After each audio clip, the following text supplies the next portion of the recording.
Granada, Nicaragua. A Mexican poet once said, "There's nothing sadder than being a blind man in Granada." And to anyone who has visited this serene, scenic town, it's easy to see why. Granada is a beautiful, well-preserved testament to the opulence of the old Spanish Empire. From the luminance of its cathedral to the pretty cobblestone streets, Granada is a delightful jewel full of history and romance. Yet, even as tourism continues to surge in this little Nicaraguan town, for many of the native residents of Granada and the surrounding areas, medical treatment for congenital maladies is hard to come by, being beyond the expertise of local physicians and beyond the economic realities of much of the population. Almost 10 years ago, we started kind of a grassroots organization made up of anesthesiologists, surgeons of different specialties, nurses from the operating room, perioperative services, and translators, that we started doing these medical surgical mission trips here in Nicaragua, actually. We usually do 1 to 2 missions a year. We've been coming to Nicaragua, we've been to Ecuador, we've been to El Salvador. The first thing which changes people's lives is they actually see somebody coming in and asking them a question, what is their problem? There is actually somebody asking them, what are they suffering from? What can we do to help them? That automatically changes their life at the very first instance, that somebody cares enough to come from somewhere else and ask them what can be done for them.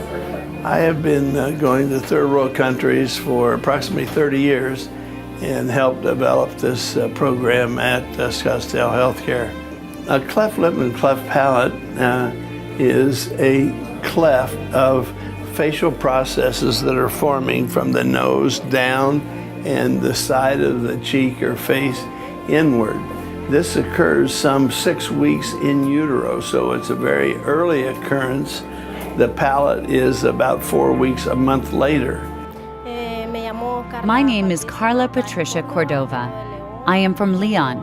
I am here for my baby's surgery. I am very grateful for the specialized team of doctors that are operating on my baby. I am very, very grateful because this is a blessing. I thank God and your team for coming here to make us this wonderful gift, because it is a gift what you guys are doing. Cleft lips and palates are a real problem in the third world here, because a lot of times the patients don't have access to medical care, and it's amazing how old they are sometimes when we see them, or they may have been corrected by a medical brigade, but they have healing problems, or they need revisions like many cleft lips and palates do. And so what we're doing a lot of today is revising cleft lips and palates to give them a much more normal appearance. And I think we have a lot to offer with that, because we have new techniques and we have the experience doing this that just isn't available down here. Well, cleft lip and cleft palate are major problems for people here in third world country, primarily because of the lack of access to care. They can't get those repaired, and they may go on to adulthood in some cases. We've seen patients just in the last couple of days, as young as 2 to 3 months, to as old as adult, with partially repaired or sometimes not repaired cleft palates and cleft lips. And so certainly the sooner that you can do the repair, usually the better the results, both in terms of scarring but also in terms of speech. Another problem, of course, is that even after the repair, folks down here are not getting perhaps the best therapy, speech therapy, and other issues. Maybe not even have access to antibiotics in case of ear infection. So there's a lot of other chronic problems that are not taken care of by groups that are coming down here and doing the repairs.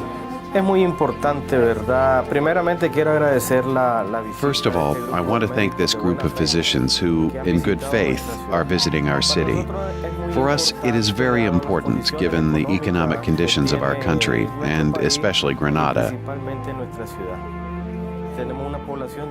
We have a population of about 150,000 residents.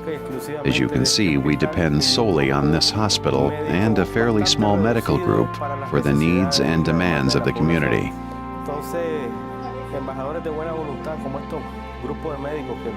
To these goodwill ambassadors, this group of physicians who come to our city and have given their professional services free of charge, We receive them with open arms, and we are grateful for what they are doing for our community.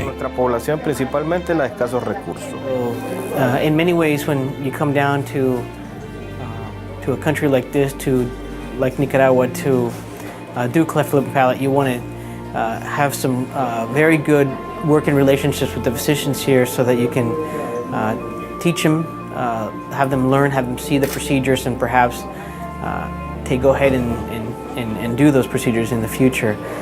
Whenever you have two cultural groups working together, you must have good coordination. With this group, we've had that, and as such, there has been very good response from the community. Although we have different cultures, in what corresponds to medicine, the approach is the same, the idea is the same, and we achieve the same objectives. We are achieving excellent results, and hopefully this will recur in the future. Nicaragua is always with its arms wide open. At the end of the week, after seeing 40 to 50 or maybe more patients, there is a sense of personal satisfaction as well as a sense of group satisfaction.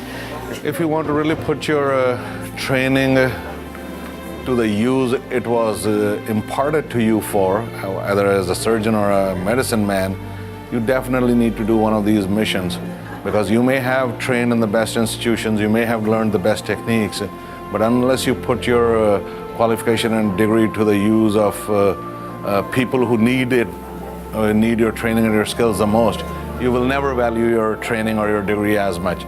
So I will say to my colleagues, you have to come down to one of these missions, do one of them, and then go out and treat your own patients back in Scottsdale. Well, it's a learning process, and also the gratification of helping these people that are otherwise not going to be able to be helped is very gratifying. It's an opportunity to help people that really can't or don't have the capacity to be able to help themselves. Many of the patients that we've had here can't even afford a Tylenol or have the access. A lot of them have driven or taken buses or boats from very, very far away. So it is very fulfilling to be able to help those people achieve the goals of having their cleft lip palate repaired, or perhaps a scar, burns, some of the things that we've seen here corrected or improved.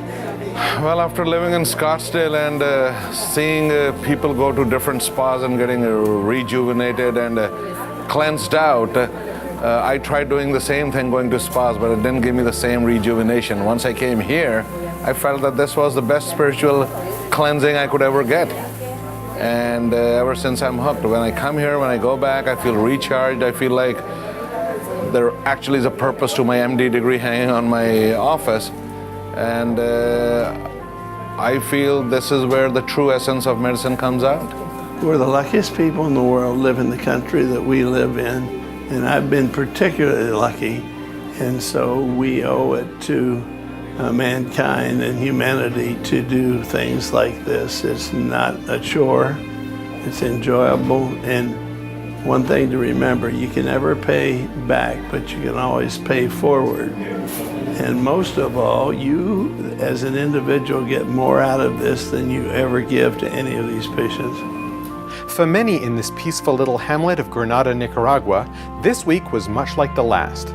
But for others who have endured years of discomfort and deformity, their lives will never be the same, thanks to the generosity of American surgeons like Dr. Aldo Guerra, Dr. Jim Burtz, and Dr. Bill Layton, and their tireless team of nurses, assistants, and the volunteer efforts of Medical Hands for Healing.